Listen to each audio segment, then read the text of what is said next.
Hi guys. Well, today I have a story to tell y'all that the Lord really kind of brought to my mind today that I had sort of forgotten about. And it was not the story that I planned on telling y'all today, but I really feel like maybe somebody else needs the same reminder that I needed. So I want to tell y'all that my husband and I, we are parents to a teenager, and this is kind of new for us because she's 13, she's almost 14.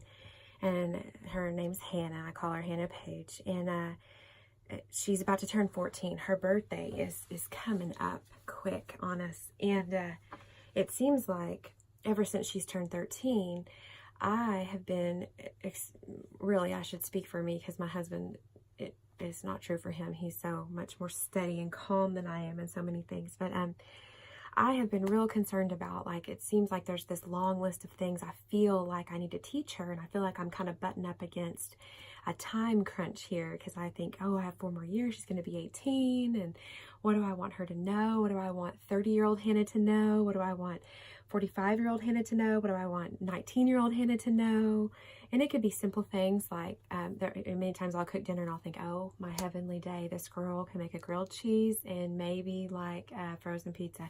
I got to get her in this kitchen more. I'm failing, and it could be something as silly as that. And it could be something as serious as, man, I hope she knows her identity is in you, Jesus, so that when that boy breaks her heart, or when she wants to put her worth in what other people think, that she won't do that. And so these are just the spectrum of things that just go through my mind. And I will just confess before y'all, I mean, I was just more so just running myself in a circle, and have been for several months, about all of this parenting stuff, and probably, I know, have not been praying about it like I should be, and turning it to God in prayer, but instead just kind of letting anxiety and worry just kind of mount up and be in my heart. I have a lot of insecurity around mother-daughter stuff, and so I think the enemy knew that and has just had me kind of running myself in circles over this. And so this morning I'm doing the same thing. I'm doing dishes, and I'm running through, oh my goodness, her birthday's it's over a month away, a little over a month away, and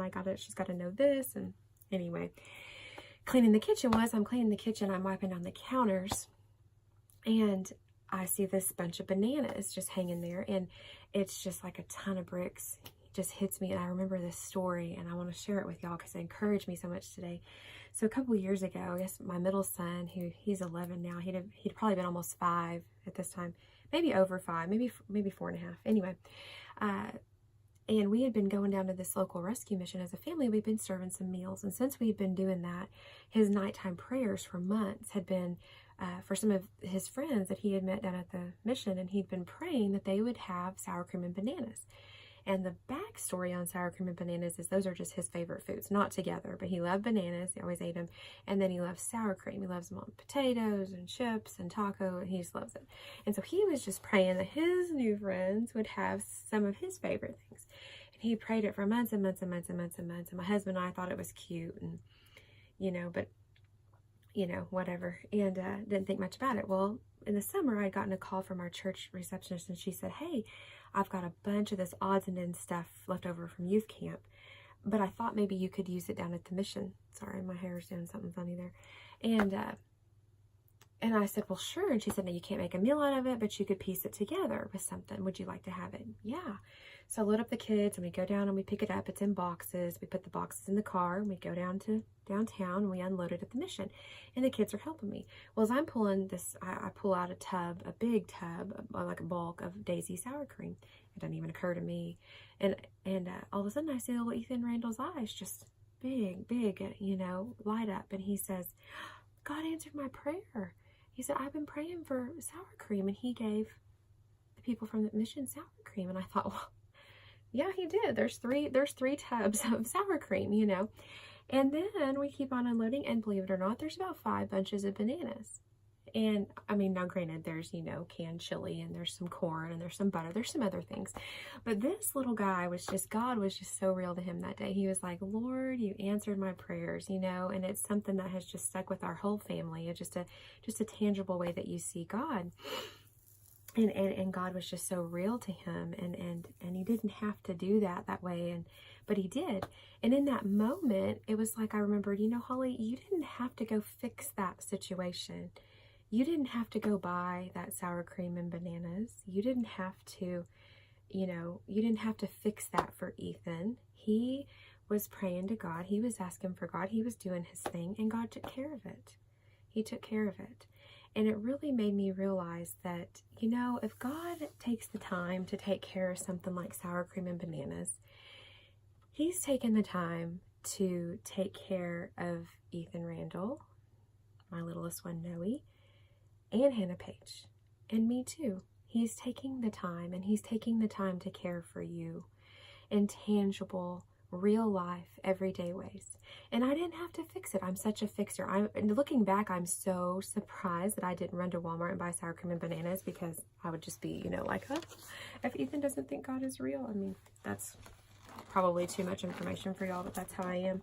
But it reminded me, I'm getting my Bible, of Matthew 6, and that's where God kind of took me this morning. I want to read to y'all. I love the whole passage here from verse 25 on, but I wanted to read starting in verse 31. It says, "So do not worry, saying, what shall we eat, or what shall we drink, or what shall we wear? For the pagans run after these things, and your heavenly Father knows what you need." He knows what I need. He knows what Hannah needs. He's got it. He's a tangible God. And then it says here, "Seek first His kingdom and His righteousness, and all these things will be given to you as well. Therefore, do not worry about tomorrow, for tomorrow will worry about itself. Each day has enough trouble of its own." I have today, and I can do today what I can do today. I can teach Hannah to cook that meal. I can listen to her and help her with that situation with her friend. I can do what I can do today. I can't worry about everything that she's ever going to need to know, but I can trust God, who takes care of the birds of the air and the lilies of the field, and know that He has her. She is valuable to Him. I am valuable to Him. And if He can take care of sour cream and bananas for a 5-year-old, He can take care of Hannah Page, who's almost my 14-year-old, and He can take care of me, almost 37-year-old.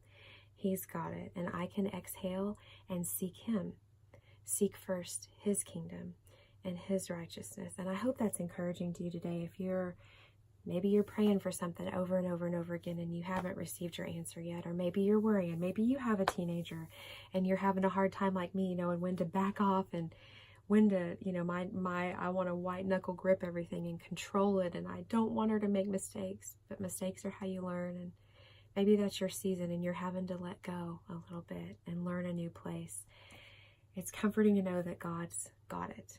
He's got it. We just have to seek first Him and His kingdom, and He's got it. Thanks, y'all.